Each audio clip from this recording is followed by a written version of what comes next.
కూటమి సర్కార్ అధికారంలోకి వచ్చి 15 నెలలు దాటింది. ఇప్పటి వరకు ముఖ్యమంత్రి చంద్రబాబు పనితీరు గమనించిన వారికి ఒక విషయం స్పష్టమైంది. ముఖ్యంగా కట్టుతప్పిన రాష్ట్ర పరిపాలనను గాడిలో పెట్టారు. అలాగే అప్పుల ఊబిలో ఉన్న రాష్ట్ర ఖజానాకి ఊపిరి అందించారు. పెట్టుబడులు పెట్టేందుకు వెనకడుగు వేసే పారిశ్రామికవేత్తలకు భరోసా ఇచ్చారు. గూగుల్ వంటి బడా సంస్థ ఏపీలో 1,50,000 కోట్ల పెట్టుబడి పెట్టేందుకు ముందుకు వచ్చేలా చేశారు. ఆగిపోయిన రాజధాని అమరావతి పనులను పరుగులు పెట్టిస్తున్నారు. అన్ని వర్గాల ప్రజలకు భరోసా కల్పిస్తూ ప్రభుత్వంపై నమ్మకం కలిగించారు చంద్రబాబు.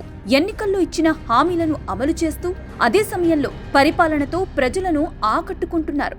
అటు సంక్షేమం, ఇటు అభివృద్ధి పనులను సమానంగా నిర్వహిస్తూ కూటమి ప్రభుత్వం అంటే ప్రజా ప్రభుత్వం అనే పేరు తెచ్చుకున్నారు చంద్రబాబు. వాస్తవానికి చంద్రబాబు నాయుడంటే అందరికీ ఒక విషయం గుర్తుకొస్తుంది. ఎవరైనా పనిలో అలసత్వం చూపిస్తే వారిపై చర్యలు తీసుకుంటారు. మరీ ముఖ్యంగా అధికారులపైనే వేటు పడుతుంది. ప్రజల వద్దకే పాలన పేరుతో ఆకస్మిక పర్యటనలు చేసిన చంద్రబాబు అవినీతి ఆరోపణలు ఎదుర్కొంటున్న అధికారులతో పాటు అలసత్వం వహించిన ఉద్యోగులపై కూడా ఆన్ ది స్పాట్ సస్పెండ్ అంటూ ఆర్డర్ చేశారు.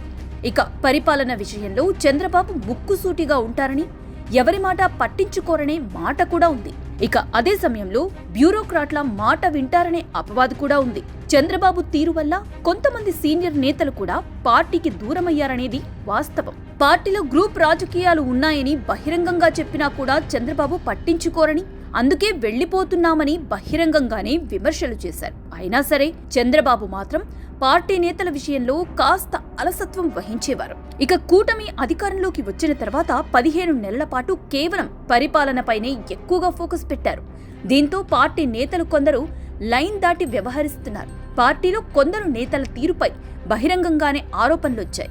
గ్రూప్ రాజకీయాలు చేస్తున్నారని, పెద్ద ఎత్తున అవినీతికి పాల్పడుతున్నారని సొంత పార్టీ నేతలతో పాటు అనుకూల మీడియా కూడా పదే పదే హెచ్చరించింది. అయినా సరే పార్టీ తరపున రాష్ట్ర అధ్యక్షులు, క్రమశిక్షణ కమిటీ నోటీసులు లేదా అధినేత వార్నింగ్ తప్ప పెద్దగా చర్యలు తీసుకున్న దాఖలాలు లేవు. దీంతో మరికొందరు నేతలు రెచ్చిపోయారు. పార్టీలో కొందరి అండ చూసుకుని ఇష్టం వచ్చినట్లు వ్యవహరించారు. చివరికి ప్రభుత్వ కార్యక్రమాలకి కూడా దూరంగా ఉన్నారు.